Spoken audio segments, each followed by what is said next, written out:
అందరికీ నమస్కారం. Welcome to untold history Telugu channel. Pakistan ఫీలింగ్స్తో మనకేమిటి పని? అది ఏడిస్తే ఏమిటి, నెత్తి నోరు బాదుకుంటే ఏమిటి?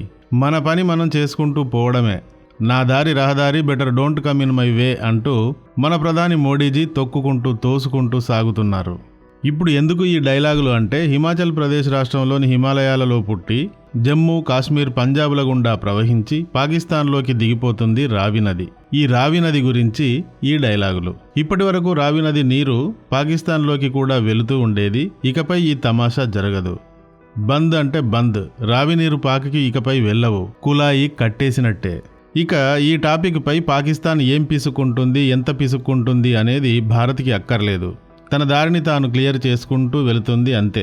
అసలు రావి నదికి సంబంధించిన కథ ఏమిటి అనే విషయానికి వస్తే, అబ్బో, ఈ కథ ఈనాటిది కాదండి బాబు. 1950ల నాడు మొదలైన కథ ఇది. భారత్ నుండి పాకిస్తాన్ విడిపోయాక రెండు దేశాల మధ్య ఎన్నో వివాదాలు తలెత్తాయి. పుట్టుకతోనే తోకలో విషం నింపుకు పుట్టిన పాకిస్తాన్ భారత్తో 4 సార్లు తలబడింది. హనుమంతుడి తోకతో ఎలుక తలబడినట్టు. గుడ్లురిమి తొక్కితే కీచుమని 4 సార్లు కళ్ళు తేలేసిందనుకోండి. రెండు దేశాల మధ్య జరిగిన గజిబిజి గందరగోళంలో నదుల సమస్య ఒకటి. నార్త్లో నదులన్నీ న్యాచురల్గా హిమాలయాల్లోనే పుడతాయి. అలా పుట్టిన 6 నదులు ఇండస్, జీలం, చినాబ్, రావి, బియాస్, సట్లజ్. నీరు ఎప్పుడైనా వాలువేపుకు ప్రవహిస్తుంది. అందుకని ఈ నదులన్నీ భారత భూభాగంలో ప్రవహించి పాకిస్తాన్లోకి జారుతాయి. భారత్ ఈ 6 నదులపైన 6 బ్యారేజీలు నిర్మించవచ్చు. పాకిస్తాన్కి చుక్క నీరు వెళ్లకుండా చేయవచ్చు. లేదా వరదలు వచ్చినప్పుడు ఒక్కసారి గేట్లు విడిచి పాకిస్తాన్ని లేపేయవచ్చు. కానీ భారత్ గొప్ప సంస్కారవంతమైన దేశం. అందుకని ఇలాంటి పిచ్చి పిచ్చి ఆలోచనలు చేయదు. కానీ ఈ భయాలు రెండు దేశాల మధ్య నదుల గురించిన వివాదాన్ని కంటిన్యూ చేశాయి. 1951లో డేవిడ్ లిలియన్థాల్ అనునతడు సింధు నదీ ప్రాంతాన్ని సందర్శించాడు. ఇతను Tennessee valley authority and US atomic energy కమిషన్లకు అధిపతి. సింధు నదీ వ్యవస్థను సంయుక్తంగా అభివృద్ధి చేసి నిర్వహించడానికి పాకిస్తాన్, భారత్లు ఒప్పందం చేసుకోవాలి అంటూ ఆయన తన సందర్శన సందర్భంగా సూచించాడు. తర్వాత 1954లో ప్రపంచ బ్యాంకు ఈ నదుల వివాదానికి సంబంధించి ఒక ప్రతిపాదనను సమర్పించింది. చాలా మంది ఇంజనీర్లను, ఇంకా ఇందుకు సంబంధించిన అధికారులను ఒక బృందంగా ఏర్పాటు చేసి సింధు నదీ జలాలకు సంబంధించి పరిశోధనలు జరిపించి ఈ ప్రతిపాదనను సమర్పించింది. ఇలా ప్రతిపాదనను సమర్పించిన తర్వాత 6 ఏళ్లు ఈ ప్రతిపాదనపై చర్చలు జరిగాయి. చివరకు 1960లో అప్పటి భారత ప్రధాని నెహ్రూ, పాకిస్తాన్ అధ్యక్షుడు మహమ్మద్ అయూబ్ ఖాన్ సింధు జలాల ఒప్పందంపై సంతకాలు చేశారు.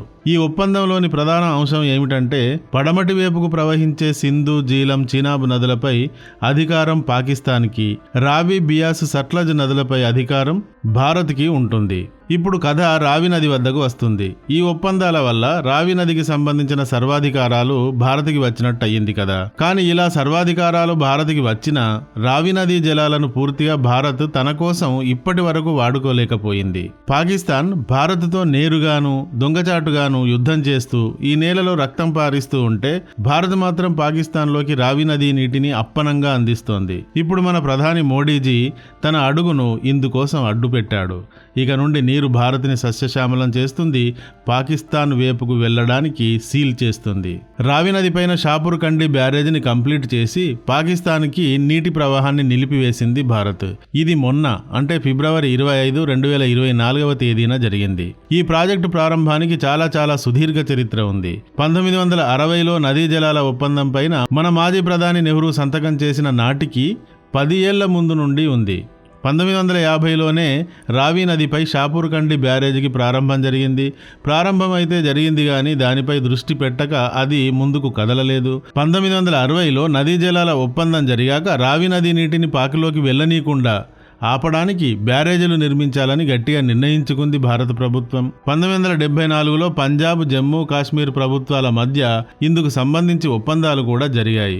రావి నదికి ఎగువన రంజిత్ సాగర్ డ్యాము, కింది వైపున షాపూర్ కండి బ్యారేజీని నిర్మించాలన్నది ఈ ఒప్పందం. అప్పటి జమ్మూ కాశ్మీర్ సీఎం షేక్ మహమ్మద్ అబ్దుల్లా, పంజాబ్ సీఎం ప్రకాష్ సింగ్ బాదల్లు ఇందుకోసం సంతకాలు కూడా చేశారు. 1982లో ఆనాటి ప్రధాని శ్రీమతి ఇందిరాగాంధీ గారు ఈ ప్రాజెక్టు కోసం శంకుస్థాపన చేశారు. 1998 నాటికి ఇది కంప్లీట్ అవ్వాలి కూడా.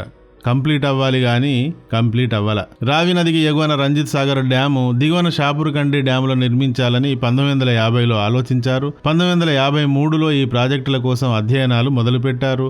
ఇందుకు సంబంధించిన జియోలాజికల్ స్టడీస్ 1980 దాకా కొనసాగాయి. 1953 నుండి 1987 దాకా అంటే 27 ఏళ్ళు అధ్యయనాలు జరిగాయి భయ్యా. ఇలా ఇండియాలోనే జరుగుతాయి భయ్యా 27 ఏళ్ల అధ్యయనాలు. మరి చివరికి 1981లో రంజిత్ సాగర్ డ్యామ్ నిర్మాణం ప్రారంభం అయ్యి 2001లో పూర్తయింది. ఎగువ బ్యారేజీ చచ్చి బతికి పూర్తయింది కానీ దిగువ బ్యారేజీ షాపూర్ కండి మాత్రం అలాగే కదలక నిర్జీవంగా పడిపోయి ఉంది. ఏమిటండి స్వామి ఇంత ఆలస్యం అంటే, ఊరకే లేట్ చేశామా? నీటిని ఏ ప్రాంతం ఎంత వాడుకోవాలి అన్నది ఒక వివాదం, విద్యుత్తుని ఎవరు ఎంత వాడుకోవాలన్నది ఇంకొక వివాదం, స్థానికులకు ఉపాధిని కల్పించే విషయంగా వెనుకాడే విధానం, ప్రాజెక్టుల్లో భూములు కోల్పోయిన వారికి పరిహారం విషయంగా వివాదాలు, భూమిని సేకరించడంలో పడరాని పార్ట్లు. ఈ ప్రాజెక్టులు జమ్మూ కాశ్మీర్, పంజాబ్ 2 రాష్ట్రాలను ప్రభావితం చేస్తాయి కాబట్టి 2 రాష్ట్రాల మధ్య స్థానిక వివాదాలు, సమస్యలు, వాదనలు.